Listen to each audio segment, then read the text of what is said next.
რატომ გვიჭირს კონცენტრაცია თანამედროვე სამყაროში? გქონიათ ესეთი მომენტი. სიხარ უნდა იმუშაო, უნდა ისწავლო, უნდა წაიკითხო წიგნი, მაგრამ ხელში იგებ ტელეფონს.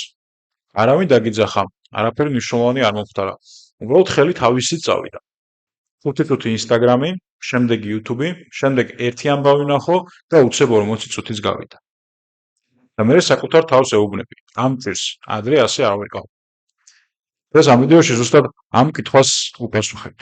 არა мотиваციური ფრაზებით, არა თავი აიზული რჩევებით, არამედ რეალური მიზეზებით რა ხდება ჩვენს ტვინში თანამედროვე სამყაროში.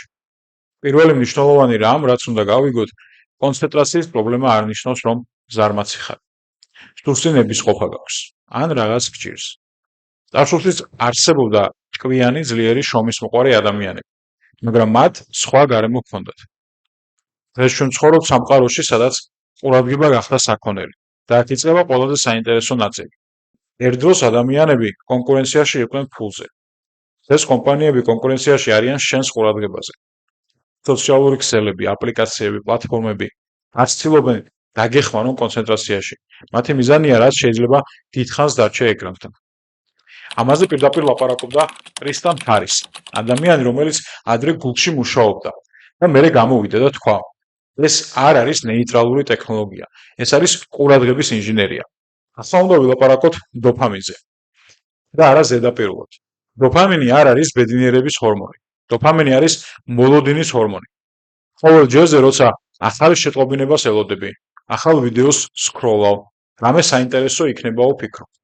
თქვენ იღებს დოფამინის პატარა დოზას, ზუსტად ამ პრინციპზე მუშაობდა ექსპერიმენტები. მათ აჩვენეს, რომ პროგნოზირებადი ჯილდო ყველაზე ძლიერი დამოკიდებულების გამომწვევია. და ახლა დაფიქრდი, რამდენად პროგნოზირებადია სოციალური ქსელები.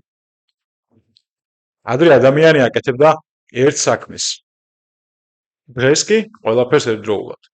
სწავლობთ მუსიკით, მუშაობთ ჩატით, საუბრობთ ტელეფონით და პარალელურად წერთ. მაგრამ პრობლემა ის არის, რომ ტვინი მულტიტასკინგს ვერ აკეთებს. ამაზე ბევრს ლაპარაკობდა დანიელ კახნემანი, ნობელის პრემიის ლაურეატი.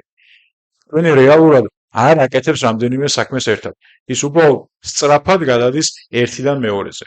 და ყოველი გადართვა ღლის, გვაკვირვებს ენერგიას, ამცირებს კონცენტრაციას. წარმოიდგინე, რომ შენი ტვინი არის ბრაუზერი. თუ ერთდროულად გაქვს გახსნილი 25 ტაბი, მუსიკა, ჩატი, ნოტიფიკაციები, რა მოუვა სისტემას? ზუსტად იგივე ხდება ჩვენს თავშიც. ჩვენ აღარ გვაქვს სიჩუმე, აღარ გვაქვს სიცარიელი, აღარ გვაქვს მოწყენილობა და ეს არის პრობლემა. სიჩუმეში ხდება ყველაზე მნიშვნელოვანი პროცესები. როცა წმინდება ტვინი იწყებს კავშირების შექმნას. ხდება იდეები, იბადება კრეატიულობა, მაგრამ ჩვენ მოწყენილობას გაუვივართ. როგორც კი 10 წამი არაფერი არ ხდება, ვიღებთ ტელეფონს ხელში.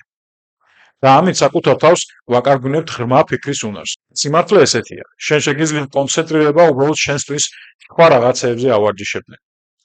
ისწავლე სწრაფი სტიმული, მოკლე ვიდეო, მარტივი დოფამინი. ღრმა კონცენტრაცია კი არის უნარი, რომელიც ვარჯიშს საჭიროებს, როგორც კუნთი. არ გეტყვი, რომ ტელეფონი გადააგდო.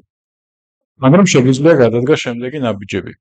რომ მხოლოდ ერთ საქმეს დაუბრუნო. დროებით გამორთო ნოტიფიკაციები. და ცოტა ხნით გააჩუმო ხოლმე ყველა გაჯეტი, რადგან სიჩუმე აძლევს საშუალებას ტვინს ერთგვარი რესტარტი გააკეთოს და ახალი ძალებით შეუდგეს ახალი ამოცანების შესრულებას.